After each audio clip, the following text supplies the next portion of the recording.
So yesterday I posted a video about how I was very, very confused, and maybe you are too, and this is why.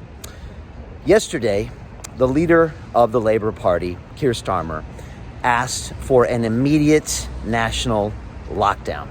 Our current Prime Minister has now said that the Tier 4 lockdown measures in 78% of the country are going to get tougher. So they've already closed our schools. They've already shut everything down, and they want to make it even tougher. So they are talking about this dangerous, deadly disease.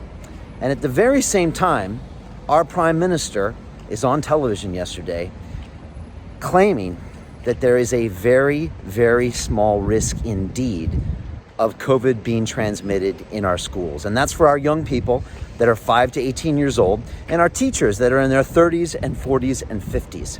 And he was speaking on the BBC trying to tell them while schools should be open, and I agree, schools should be open, because he said it's a very, very small risk indeed of these people getting and transmitting the virus.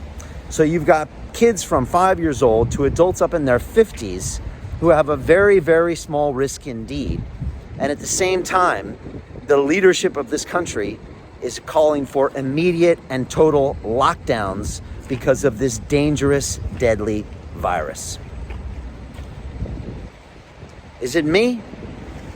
Or is that completely duplicitous? Are those completely two different messages? And of course they are, because these are two completely agendas, different agendas that they both have.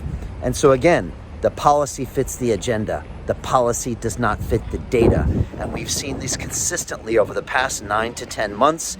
And this is going on and on and on. And the best part is that we have the public data. And we can use the data right back against them and say why this doesn't make sense.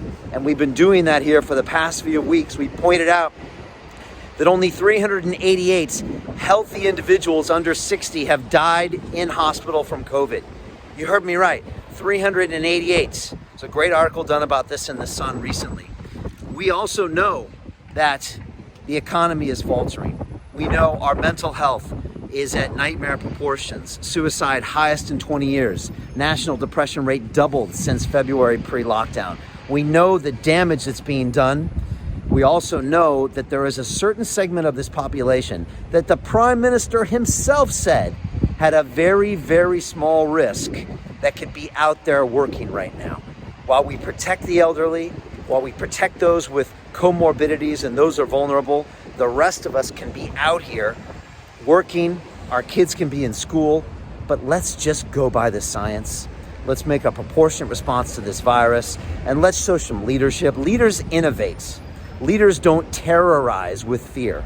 That's what a leader does. Leaders find solutions. They don't throw their hands up and say, it's not my fault, and ask for bailouts later. Leaders step up and get out there and find a way to make things work. And I don't see that happening right now. And I think that needs to change. So please leave me your comments below. Do you think it's strange that our Prime Minister goes on television and says there's a very, very small risk of transmission for 5 to 18-year-olds and 30 and 40 and 50-year-old teachers, and at the same time says we need tougher lockdown measures for this dangerous, deadly virus? Does that make sense? Leave me your comments.